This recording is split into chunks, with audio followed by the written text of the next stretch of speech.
Hey, what's up? Jody Friedman from Elite Music Coaching. Today on Instagram, I saw that Sag-Aftra had released the guidelines for AI and how it's going to affect all of their actors. It's important if you work in the sync licensing business that you pay attention to the business that surrounds you. And you're not working in the music industry anymore. You're working in the film business and the TV business and the commercial business and the trailer business and the video game business. So film and TV is a big part of sync licensing. So it's really important to understand and pay attention to what's happening in that world, because that's the world that you work in now. One thing I want to say as we begin here is that I'm a music supervisor and a sync agent and a publisher and a composer, songwriter, producer. I live in that space.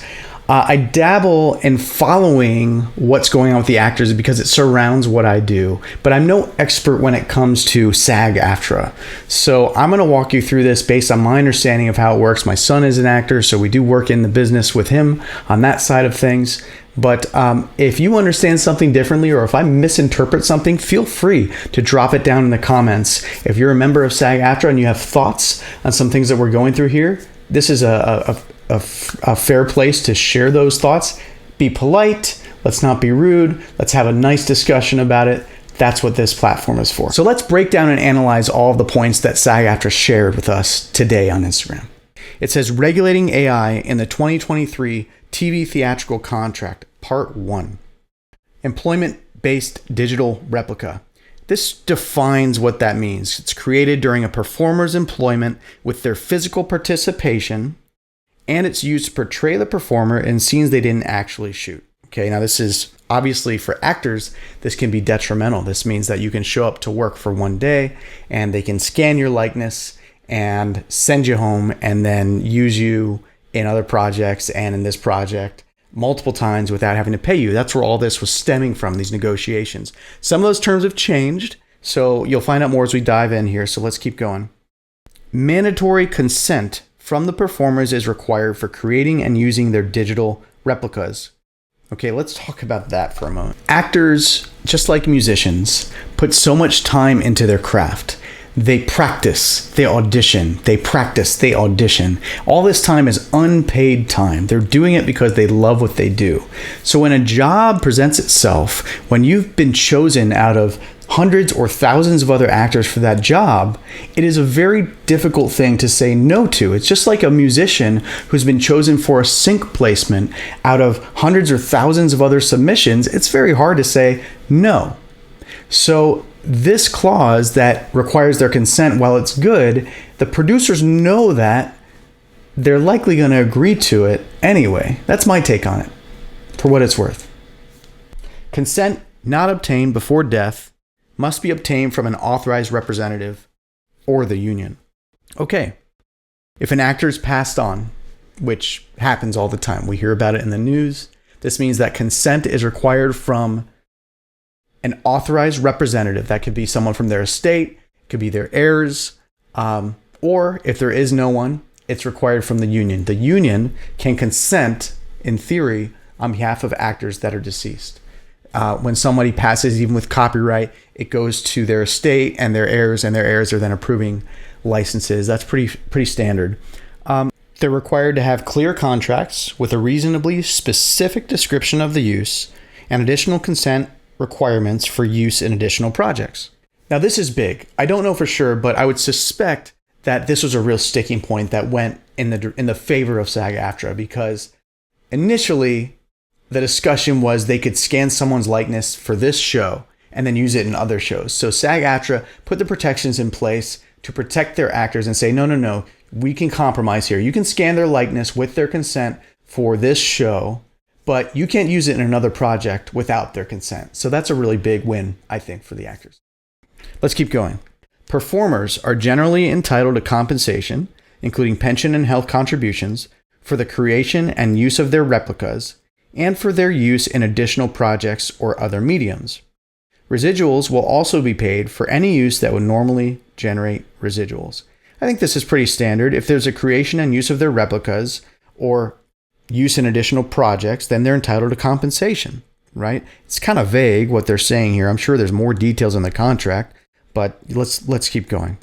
So then they define something called independently created digital replicas. And those are digital replicas created, often using existing materials, and used to portray the performer in scenes they didn't actually shoot.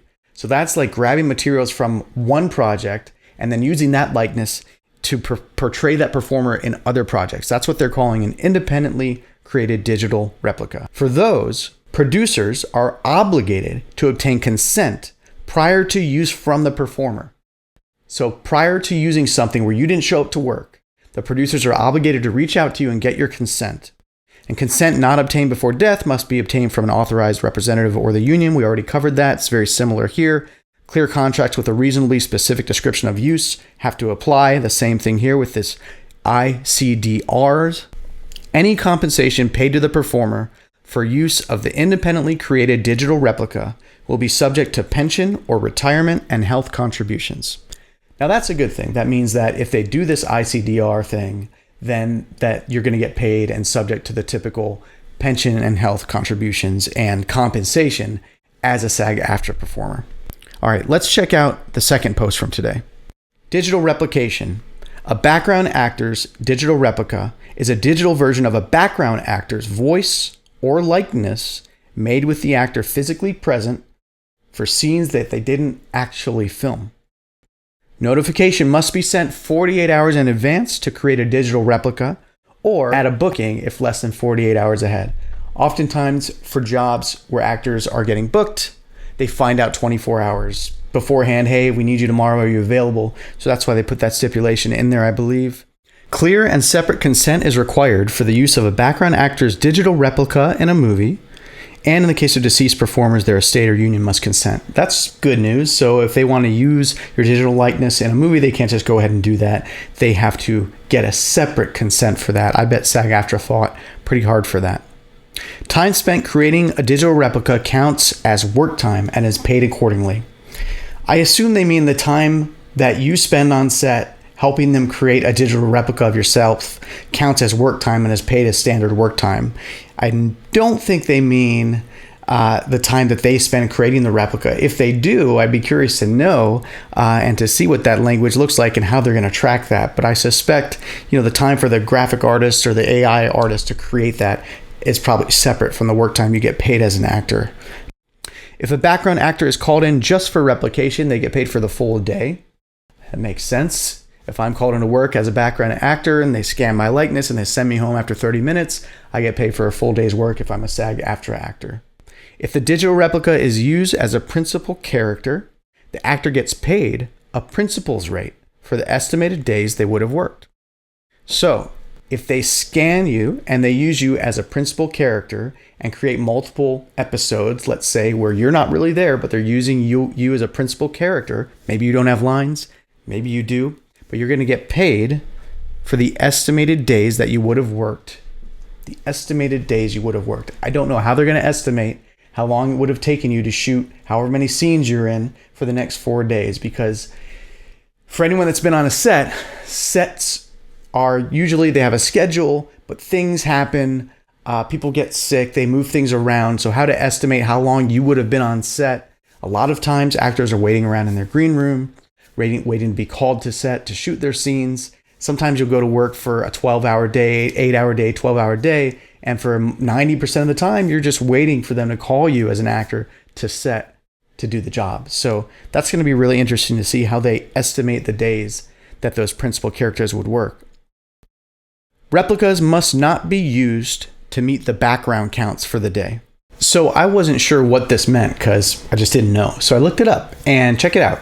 Basically what it is that there's a minimum required amount of background actors, excluding swimmers, skaters, and dancers, but including stand-ins, that are required in the agreement. This is the old agreement that's online, to be in features and television shows. So features, you need a minimum of 57, and television a minimum of 21, or you need it. I don't know what the new numbers are.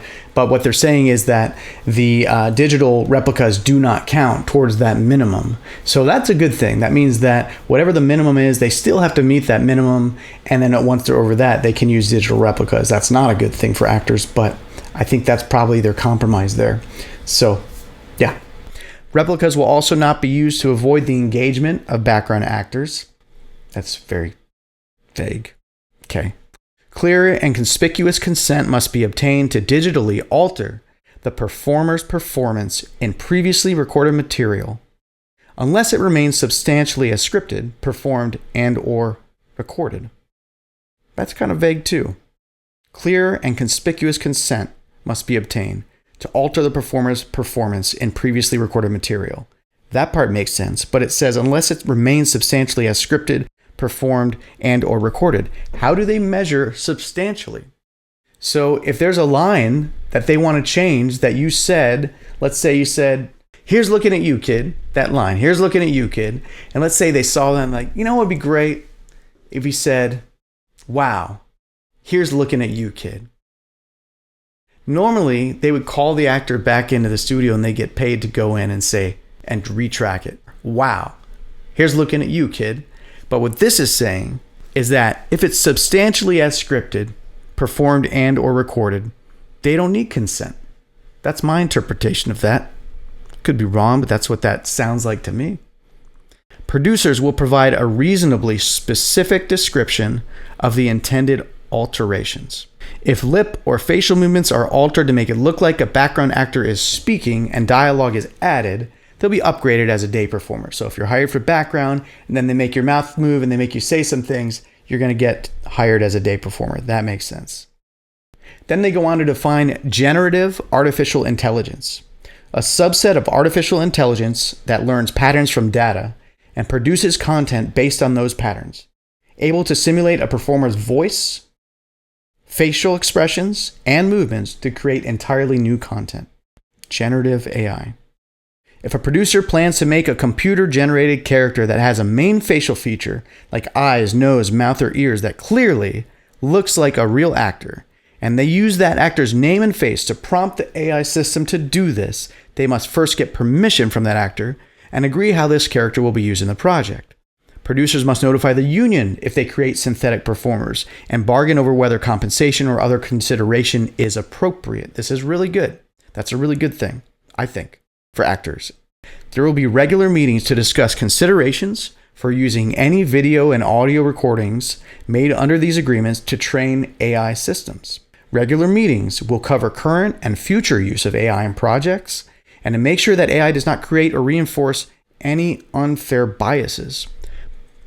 And lastly, the producers acknowledge the importance of human performance and the risk of job replacement when utilizing generative AI.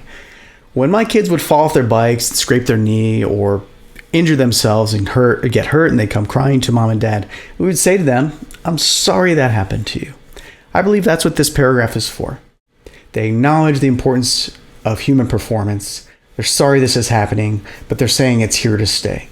Acting has existed for a long time, long before TV and film, long before AI. Music has also existed for a very long time before AI was here, and nothing will replace the human element to performance and art. Nothing will replace that, because as humans, we respond differently to real emotion coming from a deep place within that person's soul, right? The musicians that play with their hearts and their souls, the actors that give it their all when they're performing and embracing that role. We respond differently to that than we do to robots or AI creating that content. So I believe nothing is going to replace humans here. It will affect the industry. It obviously already has. It already is affecting the industry. But nothing's going to replace musicians. Nothing's going to replace actors. Very interesting times. It will be interesting to see how it plays out. If you have any thoughts or comments, drop them below. Thanks for watching, and I hope this was helpful. See you on the next one. If you're interested in getting your songs into your favorite TV shows, films, commercials, trailers, and video games, you're going to want to check out the free guide below.